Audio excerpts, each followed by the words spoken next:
welcome to episode 6 of Behind the Song. I'm Lujza, and today's episode is about So Bad. So if you checked out episode 5, which was Do You Want to Know, I think I touched on that. This song essentially follows on from that. This point in our relationship was when I realized that this individual was bad for me. And it was quite profound because when you reach that point, it enables you to step back and go, even though I care about this person or I love this person, this isn't good for me.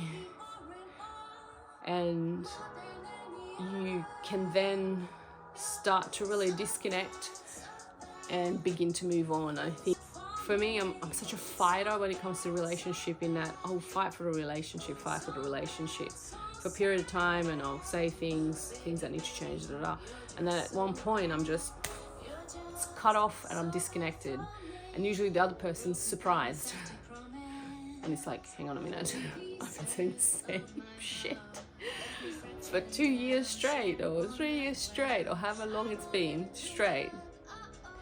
I don't threaten to leave, but if I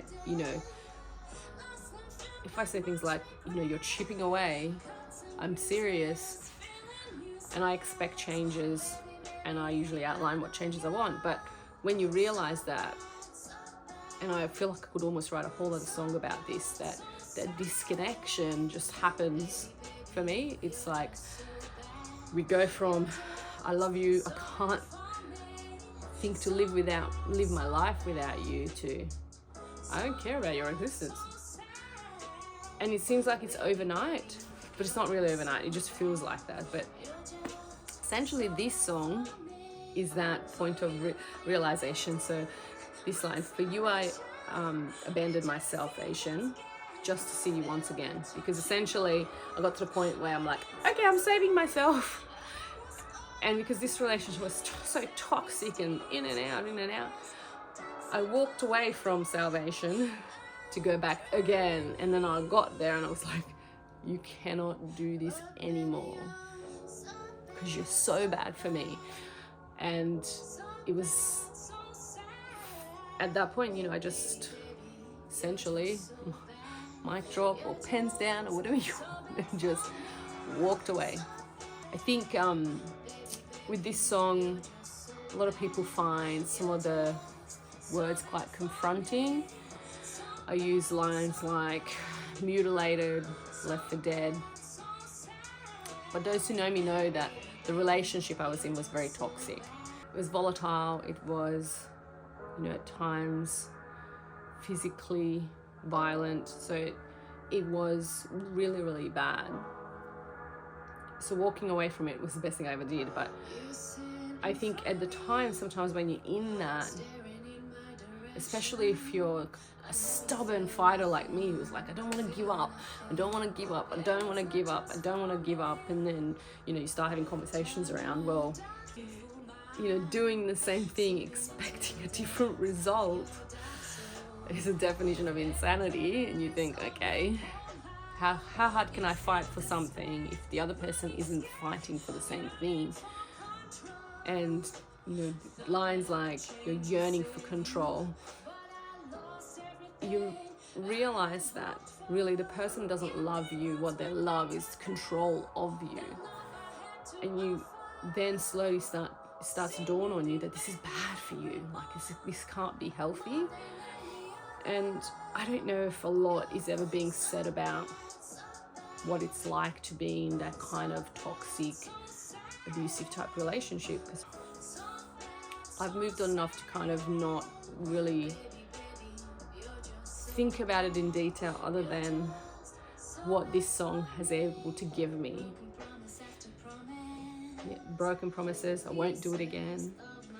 Pieces of my heart, because yes, this breaks your heart every single time that I wanted it to work. Mutilated, left for dead. Yes, much regret. I think you start to regret. The deeper in you get, the more days go past, in terms of the longer the relationship goes on, the more you're filled with regret about the amount of time you feel like you wasted. But at the same time, if you're a really determined and stubborn individual, then you're like, I can fix this. I can fix this.